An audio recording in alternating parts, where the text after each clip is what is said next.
De nos jours, prendre soin de sa santé est plus difficile que ça ne l'a jamais été. C'est quelque chose que j'entends à tous les jours des pères de famille me dire et que je trouve complètement hallucinant. Puis une donnée en fait sur laquelle je suis tombé, en fait, c'est la donnée du gouvernement du Québec qui est sortie en 2022 sur combien d'argent vient dépenser le ménage québécois moyen sur des produits alcoolisés de tabac et de cannabis. Le gouvernement du Québec a déterminé en fait que le ménage québécois moyen va venir dépenser pas loin de 12 000 par année, et pas dans sa santé, mais dans sa maladie. Lorsque j'entends des pères de famille me dire en fait que c'est difficile de prendre soin de sa santé, je leur dis cool, effectivement, mais qu'est-ce que ça change?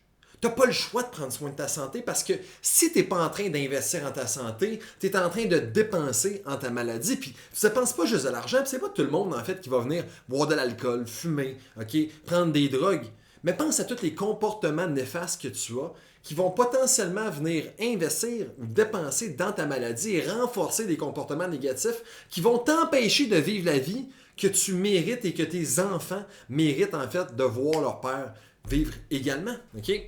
Mais je suis pas en train de dire que c'est facile de changer. Je suis en train de dire que c'est simple. Mais laisse-moi te montrer puis t'enseigner comment faire en sorte que tu trouves la motivation nécessaire pour être capable de faire les bons choix parce que j'entends souvent en fait que oui Caleb, t'as raison, je devrais prendre mieux soin de ma santé, puis je devrais avoir des comportements un peu plus positifs pour moi, mais comment me prendre? J'ai tout le temps l'impression d'avoir de la difficulté à rester motivé, puis à rester discipliné, à continuer à prendre ces actions-là. Mais laisse-moi te montrer qu'est-ce qu'on enseigne à nos super-lads afin qu'ils soient capables de créer et garder cette motivation-là. Puis avant même en fait de faire ça, ce que je vais vouloir que tu fasses, c'est que sur une feuille de papier, que tu décides en fait le petit diagramme que j'ai dessiné, maladie et santé, et que d'un côté, tu marques toutes les dépenses que tu fais ou les comportements négatifs que tu as qui viennent dépenser dans ta maladie. Puis, je veux pas juste que tu penses aux dépenses que tu vas avoir en termes d'argent, je vais également vouloir que tu penses aux dépenses en termes de temps.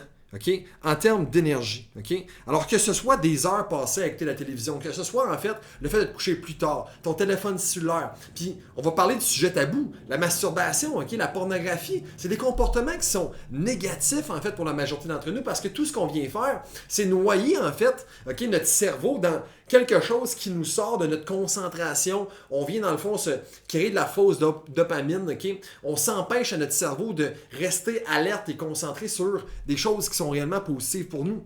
Okay? Alors d'un côté, ce que je vais vouloir que tu fasses, c'est que tu listes tes comportements qui viennent te coûter en termes de temps, d'énergie et d'argent au niveau, dans le fond, de la dépense de ta maladie. Et par la suite, de l'autre côté, je vais vouloir que tu viennes écrire tous tes comportements positifs que tu as pour ta santé. Combien d'heures est-ce que tu dors par nuit? Okay? Est-ce que tu t'entraînes? Cool. Combien de fois par semaine? Combien d'heures par semaine? Qu'est-ce que tu fais comme activité physique? Okay? Est-ce que tu vas venir faire de la méditation? Est-ce que tu vas venir faire de la lecture? Est-ce que tu vas venir te développer au niveau personnel? Quels sont en fait tous tes comportements positifs et tous tes comportements négatifs que tu as?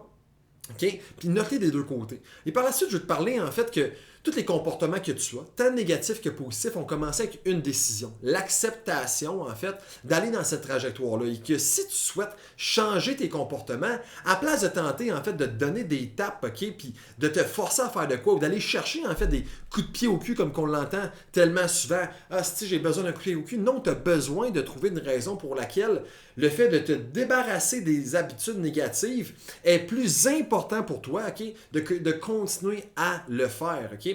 Alors, quand que tu comprends que la base de tout comportement commence avec une décision, que cette décision-là est devenue une action, puis à force de la renforcer, de la répéter, ça va créer un comportement, et que ce comportement-là vient faire en sorte que à chaque fois qu'il a été pris un point où est-ce que la même événement revient, le barbecue, les vacances, 5h30 arrive un vendredi soir, on s'ouvre une petite bière, mais que la seule manière de changer ce cercle vicieux-là, c'est de changer la décision que tu prends. Et c'est là que la motivation devient intéressante. Si tu souhaites simplement changer de manière temporaire, oublie la motivation, va chercher de l'inspiration. Et je dois dans le fond faire la distinction entre les deux parce que je crois qu'il y a trop de personnes qui viennent faire l'erreur de croire que la motivation, c'est la même chose que de l'inspiration. Okay? De l'inspiration, c'est externe. C'est qu'est-ce que quelqu'un ou quelque chose d'externe va te donner, mais qui va être temporaire. Un coup de pied au cul, un challenge, un défi. Rejoindre un programme temporairement, pensant que tu vas être capable, après 2 mois, de faire un X sur tous tes mauvais comportements que tu développes depuis des années.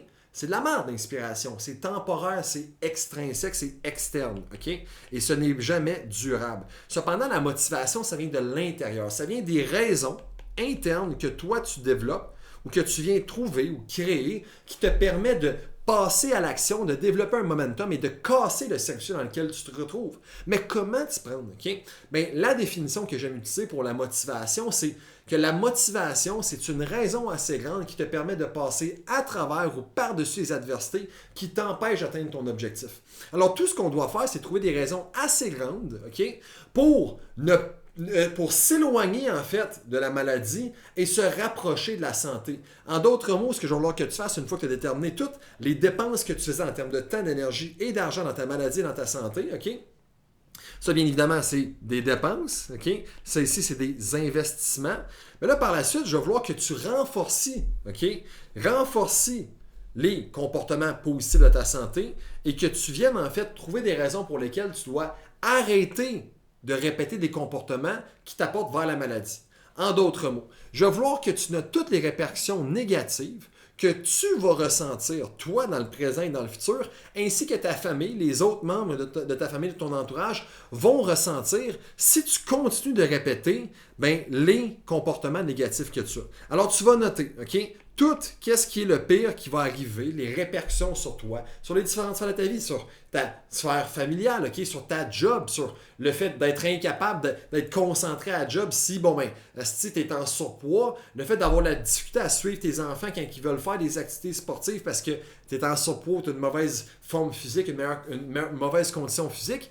Et à force de trouver toutes les raisons pour lesquelles tu devrais arrêter de répéter ces comportements-là, tu vas trouver ou tu vas créer cette motivation-là. Et de l'autre côté, ce que tu dois faire pour répéter des comportements positifs, c'est que tu vas venir déterminer les impacts positifs que vont t'apporter le fait de répéter ces actions qui t'apportent vers la santé. Là. Tous les investissements que tu fais en termes de temps, d'énergie et d'argent, afin d'être capable de t'éloigner de la maladie, de te rapprocher en fait de la santé. C'est ma manière en fait qu'on explique à des pères de famille comme toi dans nos programmes d'encadrement afin d'être capable de créer et garder cette motivation-là. Et tu vas toujours devoir en fait te référer à ces impacts et répercussions positives ou négatives-là afin d'être capable de rester aligné dans ton processus et de venir un peu acheter la paix, okay, à ton crosseur interne, qui est la petite voix dans ton cerveau là, qui t'apporte tout le temps vers la mauvaise trajectoire. Quand tu as cette liste-là, okay, puis cette liste-là, tu la mets dessus ton téléphone cellulaire, tu la mets dessus ton ordinateur, tu la mets dessus ton frigo, okay, tu vas toujours être capable de te référer à ça et gagner le combat contre ton crosseur interne afin que ton super dad puisse ressortir et prendre soin de sa santé et de sa famille. Si tu apprécies mes conseils, assure-toi, première chose que je te demande, c'est de compléter. Okay? De passer à l'action et de faire ce que je te demande. La différence entre savoir et avoir, okay, c'est d'appliquer et d'implanter des changements. Alors, c'est sûr que si tu fais juste écouter mon vidéo et tu ne prends pas des actions, tu vas avoir sweet fuck all, puis dans 2 mois, tu vas venir me revoir à la recherche d'un autre coup dans le cul. Mais si toi, tu recherches des résultats, ce que tu vas faire, c'est que tu vas prendre ta feuille de papier, c'est que tu vas faire exactement ce que je t'ai dit, tu vas la coller par la suite de ton frigo et tu vas commencer à te baser sur ces points d'action-là afin de créer, garder ta motivation et devenir un super. Si tu apprécies mes conseils, surtout de liker la publication, de me laisser tes impressions dans les commentaires plus bas. Et de partager cette publication à un super dad qui en aurait de besoin afin que lui également puisse être capable de profiter de ces conseils-là. Là-dessus, en espérant que tu as apprécié, on se reparle très bientôt.